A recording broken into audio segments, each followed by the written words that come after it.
Assalamualaikum warahmatullahi wabarakatuh. Saya Rifana Kasarita, kelas 12 BDP 3. Saya akan mempresentasikan understanding sales. Kalian pasti nanya, apa itu sales? Sales adalah salah satu istilah yang digunakan untuk menggambarkan kegiatan penjualan pada barang ataupun jasa. Umumnya, setiap perusahaan memang mempunyai tim sales yang diberikan tanggung jawab dalam hal penjualan.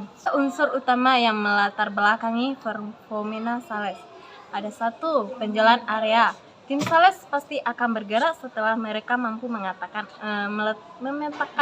area penjualannya, sehingga mereka akan mengetahui kemana mereka harus menjual produk, barang, atau jasa di sebuah perusahaan.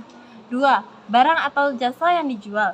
Dengan memahami secara mendalam pada produk, barang, atau jasa yang dijual, maka tim penjual akan mengetahui strategi pemasaran nantinya akan diterapkan.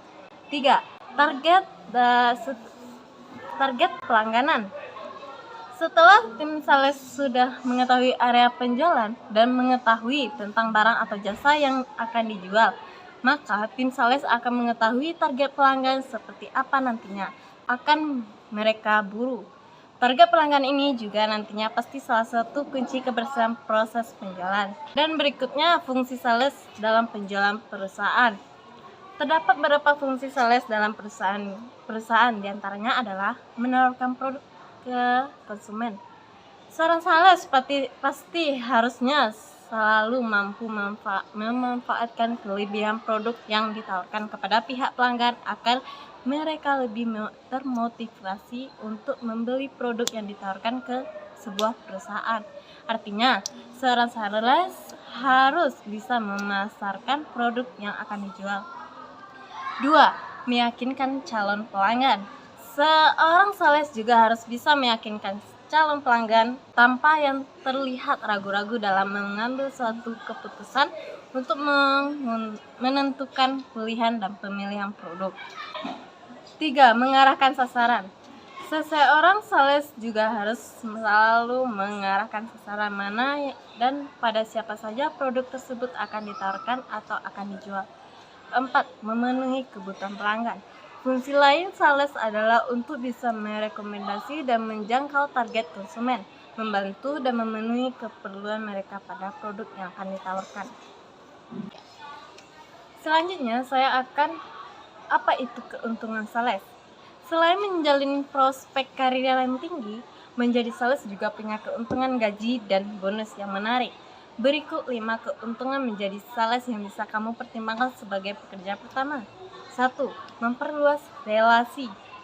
Seorang sales, kamu akan mempunyai kesempatan bertemu dengan banyak pelaku bisnis. Seorang sales juga kompeten, pasti paham dalam bertemu dengan klien, tidak batas menjual produk, tapi juga menjalin hubungan yang baik. Hal ini akan menguntungkan kamu di sepanjang perjalanan karir. 2. Lapangan kerja yang luas. Setiap perusahaan pasti membutuhkan divisi sales. Pekerjaan ini juga agak terlalu mementingkan latar belakang pendidikan yang spesifik. Justru, apapun jurusan kamu akan menjadi sebuah kelebihan.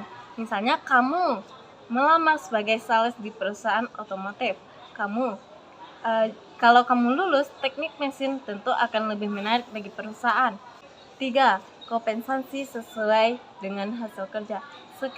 Semakin baik kinerja dan performa kamu dalam mencapai target, maka akan semakin banyak bonus yang kamu dapatkan, karena kamu merasakan langsung hasil dari usaha kamu sendiri, ada keputusan tersendiri, dan kamu bisa dapatkan dari sistem kerja ini. Kamu akan lebih menghargai hasil dan usaha. 4. Melatih kemampuan berkomunikasi dan kepercayaan diri. Untuk bisa sukses karir di bidang ini, kamu harus memikat siapapun untuk membeli atau mengkonsumsi produk yang kamu tawarkan. Perusahaan tentu akan membekalimu dengan teknik persuasif yang mampu. Selain itu, kepribadian dan kemampuan memahami klien juga akan mendukung kesuksesanmu sebagai sales. 5.